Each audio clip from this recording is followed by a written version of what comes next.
Hey everybody, and happy Thanksgiving week. This is Andy Strong, and it is episode 12, and I am like super grateful that you guys are here watching. I'm gonna adjust this just a little bit. There we go. All right, there we go. Y'all, I made a grave mistake right before I came on. I wrote an email that was talking about loss and how grateful I am for how grateful I am for what I have and what I lost. And so let me tell you, you should never write an emotional email right before you go live because you get a little verklempt.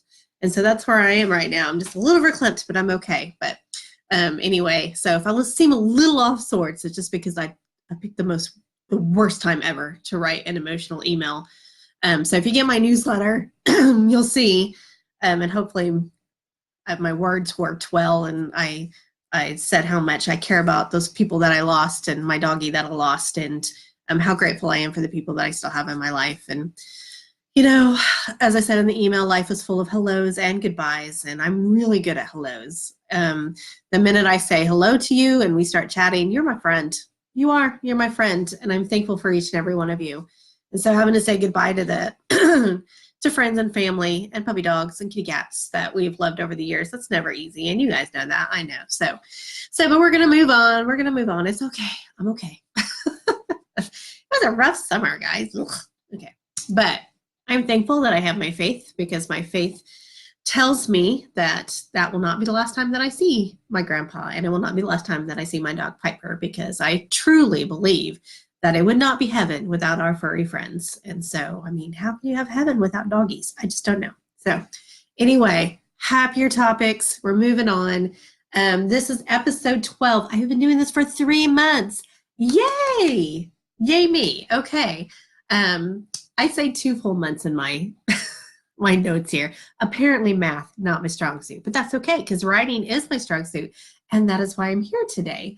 So this really is the highlight of my week, being able to sit here with you guys and chit chat about writing, which is the thing that I love the most.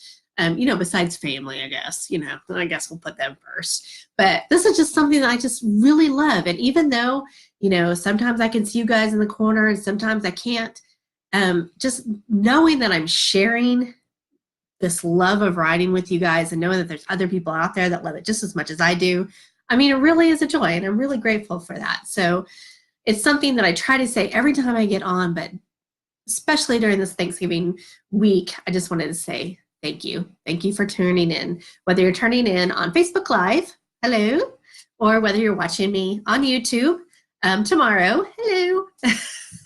Either way, I'm so happy. And if you would just share or like, love, laugh, whatever, in response, it just kind of helps get the word out. If you're watching on YouTube, just give me a quick thumbs up if you're liking what I'm doing, and subscribe to my channel so that you don't miss an episode, because especially during this busy holiday season, it can be very easy to miss one of these. And so sharing is caring, so yay. So if you guys could do that, I would appreciate that. Everybody who asked me about Mike today, thank you so much for doing that. He had a shot in his neck. He's doing great. He was a little loopy afterwards, not loopy enough for me to get out the camera and, film him in his most vulnerable state, but it was cute. He's not a vulnerable type of guy. So to see him kind of a little groggy and a little childish, I guess, childish is redundant. Childlike was super cute. He put his shirt on backwards afterwards, and then a few minutes later when we were eating lunch, he asked me when he got dressed, and I mean, that was the extent of it. He didn't do anything too crazy. He was pretty much all there, but it was kind of cute. He has seen me that way when I've had epidurals and stuff for labor, so it was my turn to giggle. So, but we just had a good time, and so I'm really, really thankful for those doctors that they were able to do that. And the whole procedure took 4 minutes.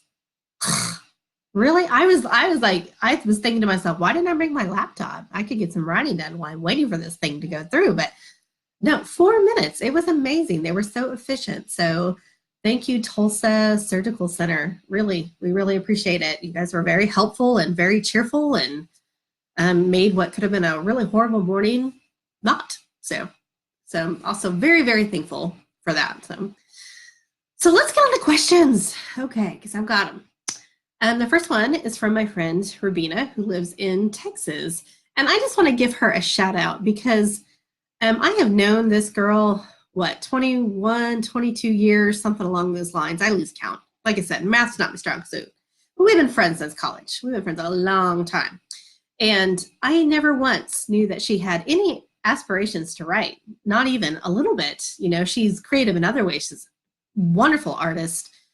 She is just so freaking smart. It's not even funny when it comes to book work and logistics and stuff like that. She just has a mind for it. But I never knew she was into writing.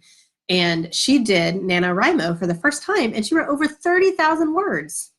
I can tell you, as a storyteller, when I sat down to write, I did not write over 30,000 words the first time. So, Rubina, I see that you just joined. I was giving you a whole shout out right there. So, good job. She got her butt in the chair and her fingers on the keyboard, and she wrote over 32,000 plus words. So, which is more than I've written this month. But whatever, it's not a competition, right? So anyway, keep going, Rubina. That was phenomenal. I'm just so impressed. But her question, we're getting to the question, was what are the age groups for middle grade and young adult? And so this is a really good question because I think a lot of people get confused by this. And so when we're talking middle grade, we're talking like 7 years old to 12 years old. We're talking content that is really pretty G to PG. It's maybe somewhat PG-13, but mostly all ages appropriate. So, oh, she's bragging. She has 44,341 now. She's definitely going to kick NaNoWriMo's butt, more so than I am. But we'll talk about that in a minute. I've got another question that has to do with that later. We'll get into that. We'll just shine the light on Rubina for right now and her almost 45,000 words. Anyway, nothing but love for you, girly. So back to it. So middle grade, we're talking 7 years old to 12 years old, and it really, really depends on content. And when you're writing for middle grade, you really want to keep all content appropriate for all ages. You don't want to get all dark and deep and angsty in middle grade. Okay, so and a lot of this also has to do with how old your protagonist is, your hero, your heroine.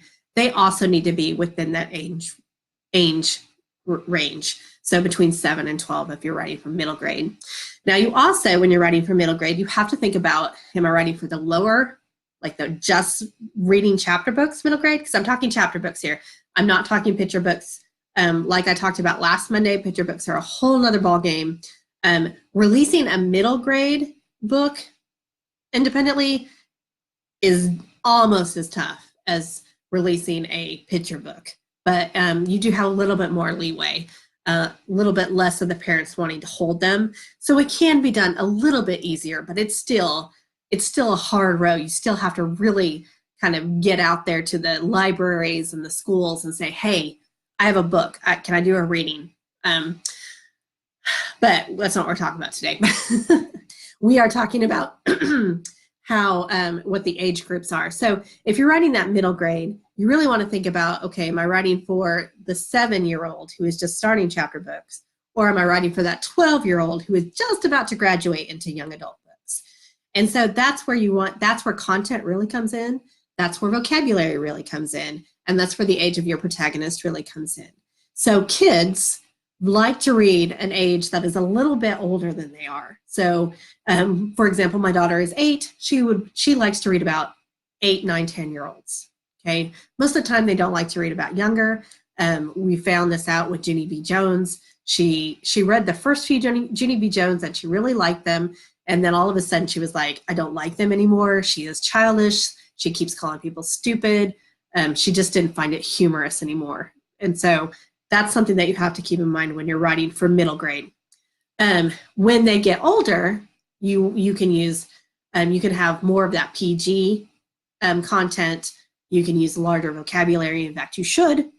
And you can have longer chapters. So if you're just beginning, it's just such a wide range of reading skills, reading levels, that you really want to think about that. So if you're writing for just beginners for those chapter books. Those chapters should be like 3-4 pages long, no more than 3 or 4 pages long.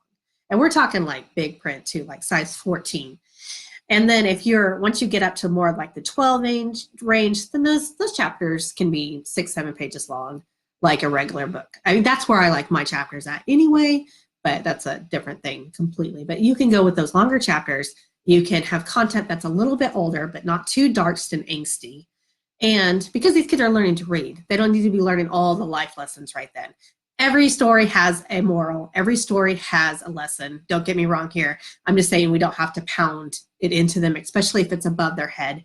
And yes, we know tragic things happen, and really young kids end up in situations they shouldn't be, but that really isn't where we're trying to bring them into reading and the love of reading, not bang them over the head with like real world problems, because they'll get enough of that in young adult, let me tell you, which we're going to talk about. But yeah, so that's your middle grade, 7 to 12, content specific.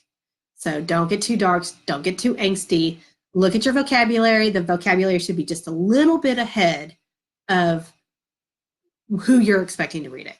So if you're expecting a 7-year-old to read it, then it should be vocabulary for an 8 to 9-year-old, because they need to learn.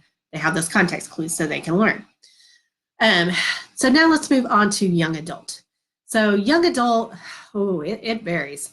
So the age range is from 13 to 18, but the content is there's really no litmus for this. I love young adult. I actually listen to it a lot in the car, and I have to be really careful because sometimes I'll pick up a young adult and there's no problem. It's probably written for more like the 13, 14-year-old, even though the protagonist is 16, 17-year-old, and there's no cussing, there's no inappropriate sex or whatever. And I don't have to worry about listening to that in the car with my kids, especially my 8-year-old. But some of it is really bad. I say bad, that's so subjective. I don't want my kids hearing it. Okay, I would consider it rated R. There's a lot of young adult out there that they just drop F-bombs like every other word. And sure, maybe some kids talk like that, but it gets to the point where I feel like it's more of a shock factor than it is a content factor. And that's where it gets annoying to me. As an adult, I can breeze right past that. My ears shut it off. I hear it enough in the real world and on shows that I watch that it just kind of goes right over my head. But it doesn't my 8-year-old. So I have to really pay attention to that when I'm in the car. And the same with sex scenes. And young adult has some sex scenes sometimes. You know, I've learned things from young adult that I was like, oh, okay. So there's just such a big gap in young adult that you do as a reader, you have to be careful. Now let's talk about as a writer. You have a lot more leeway on what you can write about in young adult. Again, we're talking about how old is your protagonist? Is your protagonist in high school? Because that's what most young adult is. It is high school. And so if your protagonist is in high school, they're dealing with high school stuff, high school drama, and I know that varies in extremeness, for lack of a better word that's coming to me right now. And that varies, in the content, whether it's PG-13 or whether it's R. And, I don't like censorship. I really hate the thought of censoring, but gosh, it would be really nice for parents to have some kind of rating system like movies have, where you're going to pick up a book and you're going to be like, oh, Winter Song. Okay, well, this is PG-13. All right, that's fine. My 13-year-old can read that. No big deal. And I can't think of any book right now that has the R rating. Not that I would shout them out anyway, but it would just be kind of nice to know that, hey, this book has frequent F-bombs. You might not want to listen to it in the car with your 8-year-old, stuff like that. So, but as a writer of young adult, you really do have a lot of leeway on what you write in your content and your dialogue. And so it really is kind of like an adult book, just with a younger protagonist. And the content usually has a lot to do with being in high school or being a teenager and all the stuff that comes with that and trying to figure out your place in the world. That's what almost all young adult books are, is where is my place? Because I'm not a kid anymore, but I'm not an adult anymore. So where do I fit in? And all the drama that goes with that. So, and a lot of us have dramatic teenage years. So it's not, I'm not saying, life is all fluffy and, like I like to say, unicorn farts and glitter. No, and in fact, I read a lot of YA that's not that, and I don't turn it off because I understand where they're coming from and how angsty teenage years can be and how they're trying to help others going through the same thing. I just wish sometimes they would not try to shock me while they're doing it. But, I come from the Bible Belt. Maybe I just get shocked too easily. I don't know. But again, I'm not saying censor. I'm just saying it would be nice for mama to know whether or not I can listen to it in the car. But anyway, young adult, you have a lot more leeway. Chapters can be 6, 7 pages, 8 pages long. That's fine. Content, you have a lot of leeway. Just remain consistent. I think that's what I'm trying to say. Remain consistent. If you start your book out and it's pretty PG-13, then keep it PG-13. If you started off R, then keep it R. Just be consistent in that book that you're writing. Now, there was this thing called new adult. It was a genre that really tried to take off lately, and it just really didn't. And that would have been, 18 to like 21, but like in college, like the college years. Honestly, most of those books will fall into an adult genre that is a lot more popular. So people just kind of put it in there. You can still use new adult as a keyword if you want to, but just keep in mind that there are certain things that new adult have in them, and sometimes it's a lot of sex. It would definitely be rated R. So if you have a very sweet young adult book where the protagonist is 18 but in college, I would still say that was young adult. But if you have an 18-year-old who is trying to figure out their sexuality, then that would be like in college, then that would be like a new adult. So I hope that makes sense. But new adult isn't really a huge genre. They wanted it to blow up. They wanted it to be a thing. It's still out there. It's just not as big as they wanted it to be. So you could use it as a keyword, but make sure that you put other genres along with that because it's not going to hold up on its own. And other genres are a lot easier to promote than new adult because it is just so new. And so, again, whether you're writing middle grade or whether you're writing young adult, it is really the content that matters. It is really the age of your protagonist that matters. So that's 7 to 12, keep it very PG or G. Those kids are learning how to read. Yes, there needs to be problems. Yes, there needs to be a climax and a resolution. You just need to remember your reader. You need to remember your audience. And then for young adult, honestly, it's whatever goes. Keep in mind, though, that not all publicity is good publicity. I know they say that, but keep in mind that if you write a book that you're trying to shock people, it might not get off the ground because you don't have that big publisher pushing you. A book like, and this is the first book that's coming off the top of my head, so don't write me letters, but 13 Reasons Why by Jay Asher was very controversial when it came out because the girl commits suicide and a lot of other awful things happen to her. And that was not a spoiler. You know that right off that is what's happened. And she's given tapes, and everybody that has had a hand in making her have the choice to commit suicide listens to these tapes and sees what they did, or hears what they did, I guess. And so he had a big publisher helping to push that book and helping to overcome the bad publicity where some people said that it was glorifying suicide. I read that book in a day, didn't feel like it did that. I felt like it was speaking to people that may needed to hear it. But reading is so subjective that one person's going to walk away with it with a completely different lesson than another person. And so my point is, if you're writing something and it's so heavy, like 13 Reasons Why is, and then you might really want to think about that as an independent author. Like, how are you going to promote this and not get buried under all of the controversy that it may cause? So just keep that. I'm not saying don't write the hard stuff. Write the hard stuff.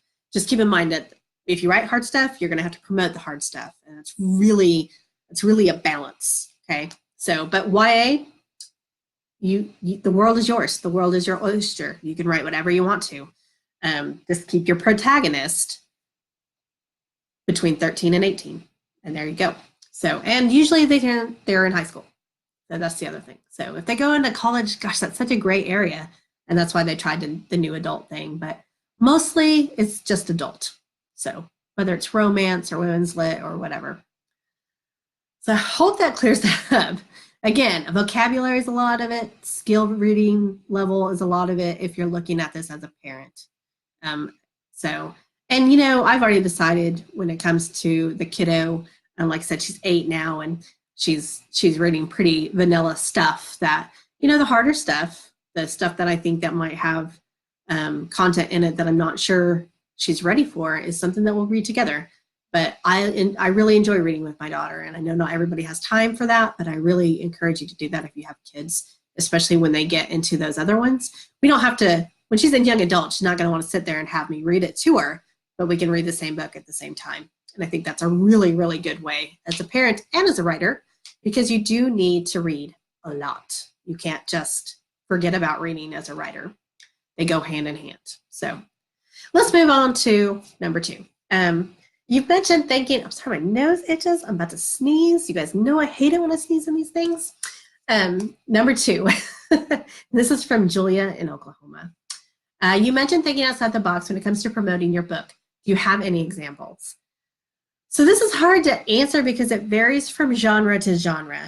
There's just no way that I can give you a specific thinking outside the box unless I talk to you, really get in depth about what your book is about. So I'm going to give some kind of generic, which is, I know, an oxymoron to thinking outside the box, but I'm going to just, I guess, give you some examples of what I would consider thinking outside the box. So let's say that you're writing about tigers, and maybe you're writing about a tiger person morph mutant. That's the word I'm looking for, mutant. A friend of mine has written this book, so don't steal it from her.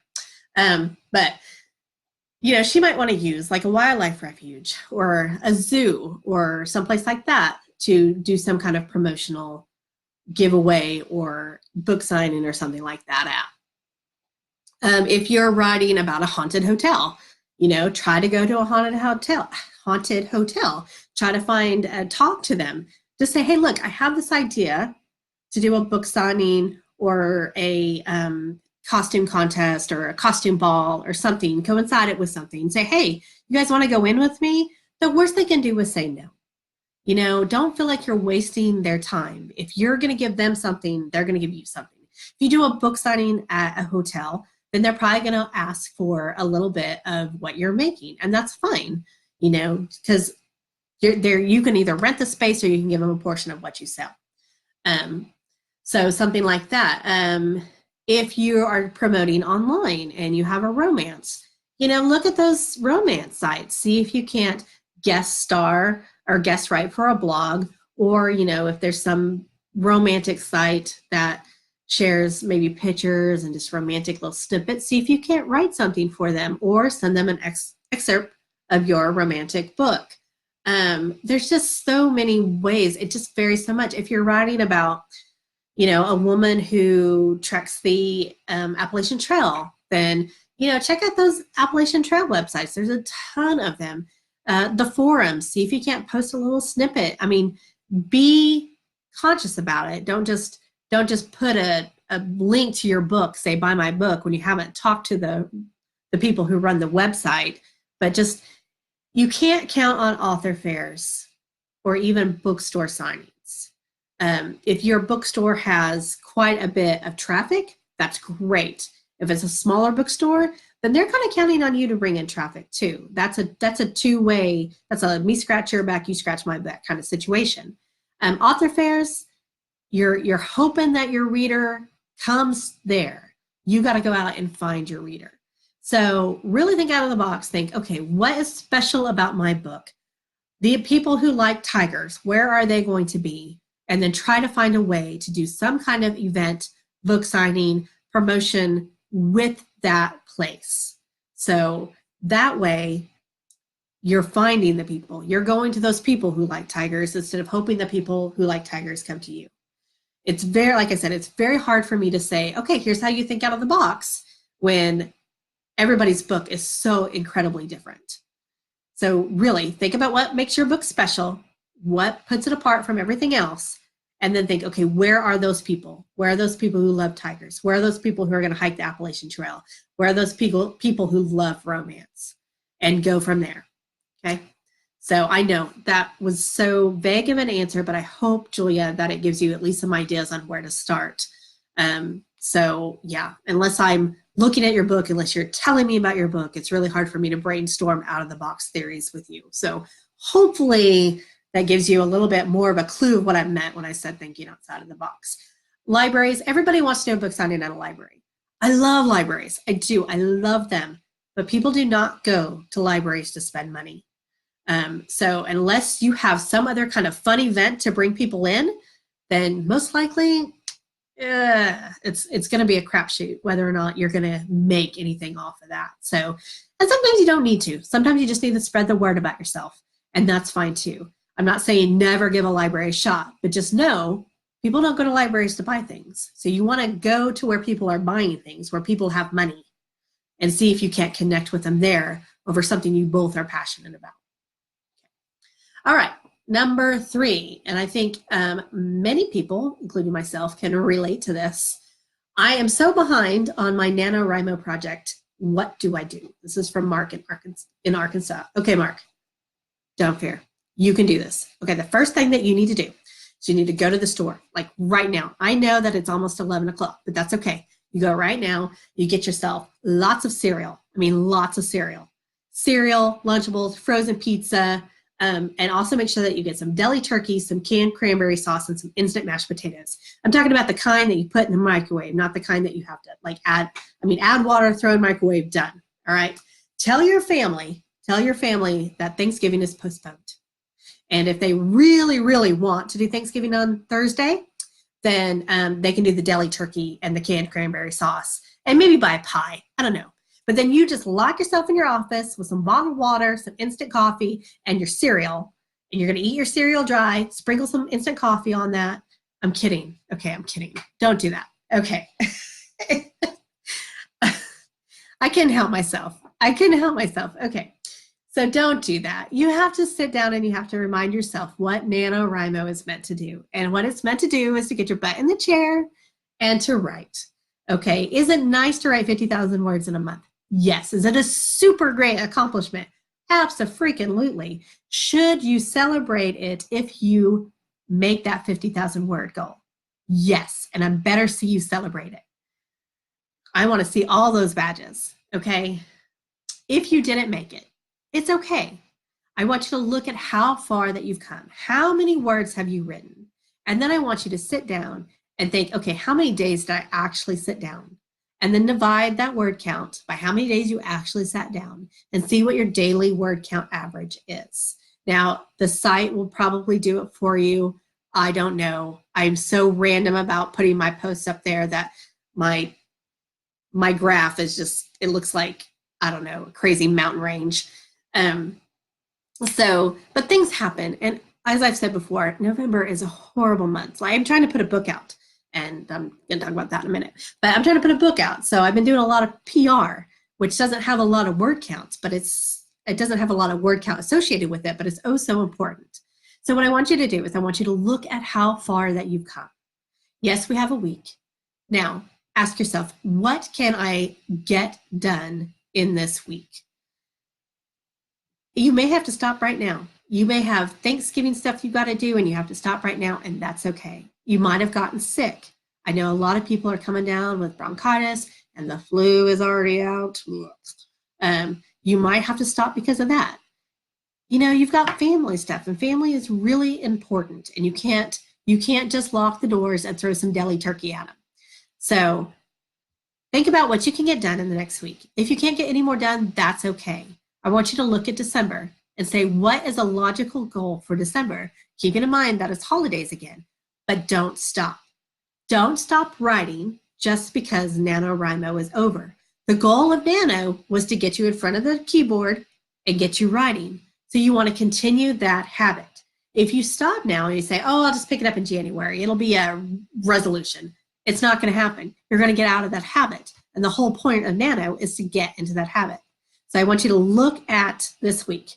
What can you logically get done this week? Make that your goal. Look at December.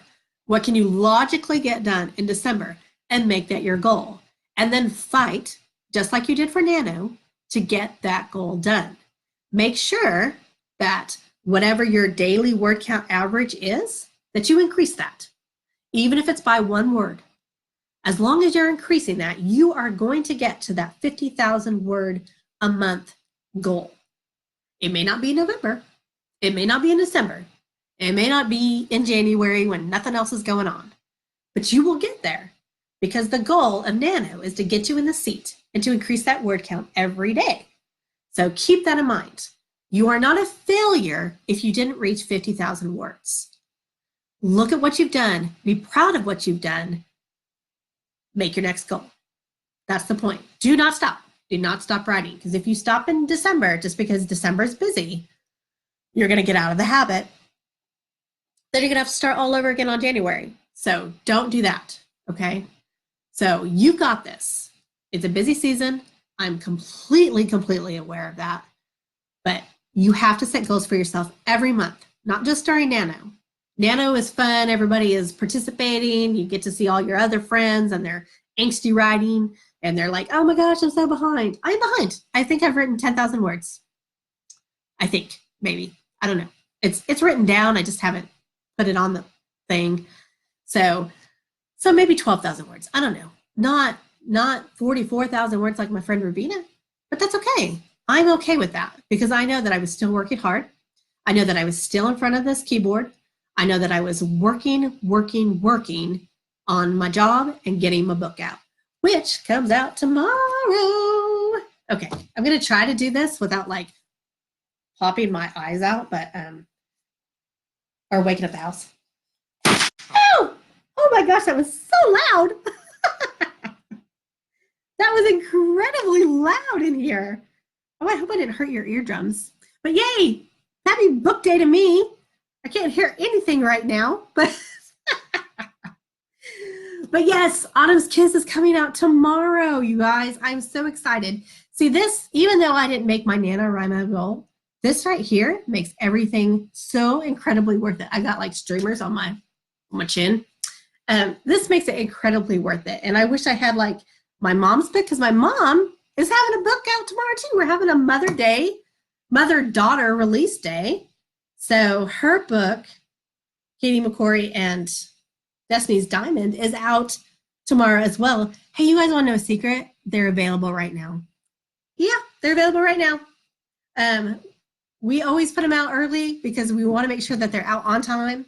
And so they're out right now. You can go to Amazon and get them right now. This book and this book. It's so much fun. And you want to know what else? We have got some deals going on. So this book here is the second book in the series. You can get the first book. Look at that new cover. Brandy did that cover. You know what else is tomorrow? Brandy's birthday. So you guys tell Brandy Walker happy birthday. So this book right here, the first book in the series, 99 cents.